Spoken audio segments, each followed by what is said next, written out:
Hello students, জ্ঞানজ্যোতি coaching centre পক্ষ থেকে তোমাদের আরেকবার স্বাগত জানাই। আমি রাজীব স্যার এবং আজকে আমরা আলোচনা করব সিবিপিবিইউ ইউনিভার্সিটির আন্ডারে তোমরা যারা পলিটিক্যাল সায়েন্স নিয়ে পড়াশোনা করছো তাদের ফোর্থ সেমিস্টারে মেজর পেপার 5-এর আজকের আলোচনার বিষয় আমাদের কাছে যেটা রয়েছে সেটা হলো মার্ক্সবাদ এবং মার্ক্সবাদের প্রধান প্রধান উৎসগুলো বা কোথা থেকে এই মার্ক্সবাদটা এসেছে সেই টপিক নিয়ে আজকে আমরা আলোচনা করব। তার আগে তোমরা যারা আমাদের চ্যানেলে প্রথম এসেছো বা এখনো আমাদের চ্যানেলটিকে সাবস্ক্রাইব করনি তারা অবশ্যই চ্যানেলটিকে সাবস্ক্রাইব করো এবং পাশে থাকা বেল আইকনটিকে ক্লিক করে দিও যাতে আমাদের পরবর্তী ভিডিওর নোটিফিকেশন তোমরা খুব সহজেই পেয়ে যেতে পারো। এছাড়া তোমরা যারা আমাদের সাথে অনলাইনে যুক্ত হতে চাও এবং আমাদের থেকে কোর্স পারচেস করতে চাও তারা স্ক্রিনে যে দুটো নাম্বার দেখতে পাচ্ছ এই দুটো নাম্বারে আমাদের সাথে সরাসরি যোগাযোগ করে নিতে পারো। অনলাইনে যেই সমস্ত সুযোগ সুবিধাগুলো আমরা তোমার জন্য রেখেছি তোমরা আমাদের এখানে পেয়ে যাবে live classes, recorded classes, high quality notes এবং 100% কমন সাজেশন। মেজর স্টুডেন্টদের জন্য পুরো সেমিস্টারের অল সাবজেক্টের জন্য কোর্স ফ্রি আমরা রেখেছি শুধুমাত্র 1199 এবং মাইনর স্টুডেন্টদের জন্য পুরো সেমিস্টারের কোর্স ফি রাখা হয়েছে শুধুমাত্র 699। এছাড়া গুগল প্লে স্টোরে আমাদের একটা অ্যাপ্লিকেশন রয়েছে যেই অ্যাপ্লিকেশনটার নাম হলো পিস্টিকল এডুকেশন। তো এই অ্যাপ্লিকেশনটা ডাউনলোড করেও তোমরা আমাদের সাথে যুক্ত হতে পারবে এবং সেই অ্যাপ্লিকেশনের মাধ্যমে আমাদের বিভিন্ন সাবজেক্টের বিভিন্ন যে কোর্সগুলো রয়েছে সেগুলো তোমরা অ্যাক্সেস নিতে পারবে। তো চলো এবার মেন টপিকে আসা যাক, যেটা হলো মার্ক্সবাদের যে প্রধান প্রধান উৎসসমূহগুলো রয়েছে সেগুলো কি। দেখো, মার্ক্সবাদের প্রধান উৎস যেটা তিনটি প্রধান ইউরোপীয় চিন্তাধারার সম্বন্ধে গঠিত। ঠিক আছে, মার্ক্সবাদ হলো তিনটা ইউরোপীয় চিন্তাধারাকে একসাথে যুক্ত বা সমন্বয় করে এটা গঠিত হয়েছে। লেনিন তার লেখায় এই তিনটি উৎসের কথাকে উল্লেখ করেছেন। ঠিক আছে, তিনটে আলাদা আলাদা উৎস থেকে যেটা হচ্ছে ইউরোপীয় চিন্তাধারা থেকে এসেছে।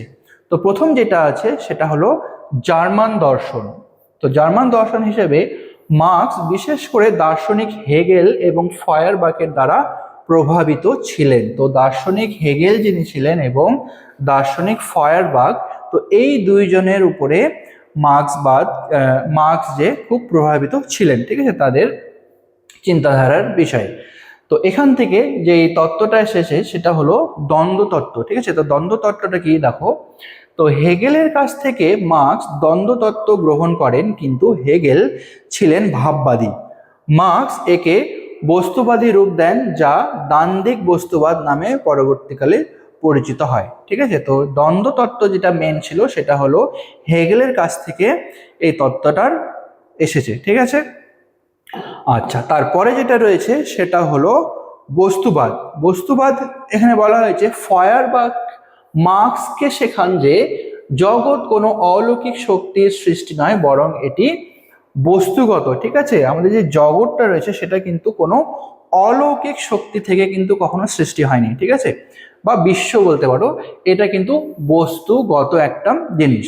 তো তারপরে যেটা এখান থেকে যে আমরা পাচ্ছি উৎসটা সেটা হলো ব্রিটিশ ধ্রুপদী অর্থনীতি। ঠিক আছে, তো ব্রিটিশ ধ্রুপদী অর্থনীতিকে কি করে মার্ক্সবাদের সৃষ্টি হয়েছে দেখো, তো ব্রিটিশ অর্থনীতিবিদ অ্যাডাম স্মিথ এবং ডেভিড রিকার্ডোর তত্ত্ব থেকে মার্ক্স অর্থনীতি পার্ট নেন। ঠিক আছে, অর্থনীতির ব্যাপারে তিনি অ্যাডাম স্মিথ এবং ডেভিড রিকার্ডোর যে তত্ত্ব রয়েছে সেখান থেকে কিন্তু সে অর্থনীতি ব্যাপারে পার্ট নেন। তার মধ্যে যে তত্ত্বটা তিনি খুঁজে পান সেটা হলো শ্রমের মূল্য তত্ত্ব। ঠিক আছে, তো অ্যাডাম স্মিথ এবং ডেভিড রিকার্ডোর যে তত্ত্বগুলো রয়েছে সেখান থেকে অর্থনীতির ব্যাপারে পার্ট নিয়ে তিনি যে তত্ত্বটা উপস্থাপন করেন সেটা হলো শ্রমের মূল্য তত্ত্ব। এখানে বলা হয়েছে যে মার্ক্স তাদের তত্ত্ব বিশ্লেষণ করে দেখান যে যে কোনো জিনিসের মূল্যের প্রধান উৎস হলো শ্রম। ঠিক আছে, যে কোনো জিনিস সেটা যে তৈরি করে, ঠিক আছে, যে কাজ করে তৈরি করে সেটাই হলো প্রধান সেই জিনিসের মূল্যের উৎস। তো সেটাকে আমরা বলবো শ্রম। তবে তিনি এর সঙ্গে উদ্বৃত্ত মূল্য যোগ করে পুঁজিবাদের শোষণের চিত্র তুলে ধরেছেন। এবার উদ্বৃত্ত মূল্য শ্রম থেকে মানে যে একদম প্রথম পর্যায়ে যে জিনিসটা উৎপাদন করে তার থেকে সেই বস্তুটা নিয়ে এসে বাজার পর্যন্ত নিয়ে আসার পরে মাঝখানে যে মিডল ম্যানগুলো থেকে যায়, তার ফলে কিন্তু এই যে কোনো জিনিসের মূল্য ধীরে ধীরে বৃদ্ধি পায়। তো এই উদ্বৃত্ত মূল্য যোগ করে যে পুঁজিবাদীদের শোষণ, এই শোষণের চিত্রটা কিন্তু মার্কস তুলে ধরেছেন। ঠিক আছে। আচ্ছা, তৃতীয় নম্বরে যেটা রয়েছে সেটা হলো ফরাসি সমাজতন্ত্র। ফরাসি সমাজতন্ত্রে বলা হয়েছে যে ফরাসি বিপ্লবের পরবর্তী সময়ে সাঁ-সিমো এবং ফুয়েরার মতো চিন্তাবিদরা একটি বৈষম্যহীন সমাজের স্বপ্ন দেখেছিল, যেই সমাজে কোনো ধরনের বৈষম্য করা হবে না। তো তিনি দুইজন বিপ্লবী ছিলেন, যেটা হলো সাঁ-সিমো এবং ফুরিয়ার। তো এরা স্বপ্ন দেখেছিলেন এমন একটি সমাজ যেখানে কোনো ধরনের বৈষম্য থাকবে না। ঠিক আছে।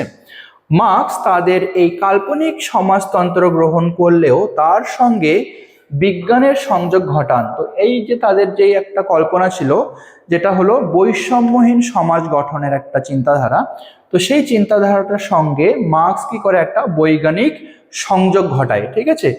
এবং তিনি দেখেন যে কেবল স্বপ্ন দেখে নয়, বরং বিপ্লবের মাধ্যমেই এমন ধরনের সমাজ গঠন সম্ভব হবে যেখানে বৈষম্যহীন বা কোনো ধরনের বৈষম্য যেন না এসে থাকে। ঠিক আছে। আচ্ছা, তো এটা ছিল তোমাদের আজকের আলোচনার বিষয়। ভিডিওটি যদি তোমাদের ভালো লেগে থাকে তাহলে অবশ্যই লাইক আর কমেন্ট করো। দেখা হবে পরবর্তী ভিডিওতে নতুন কোনো টপিক নিয়ে। ততক্ষণ পর্যন্ত ভালো থেকো, সুস্থ থেকো।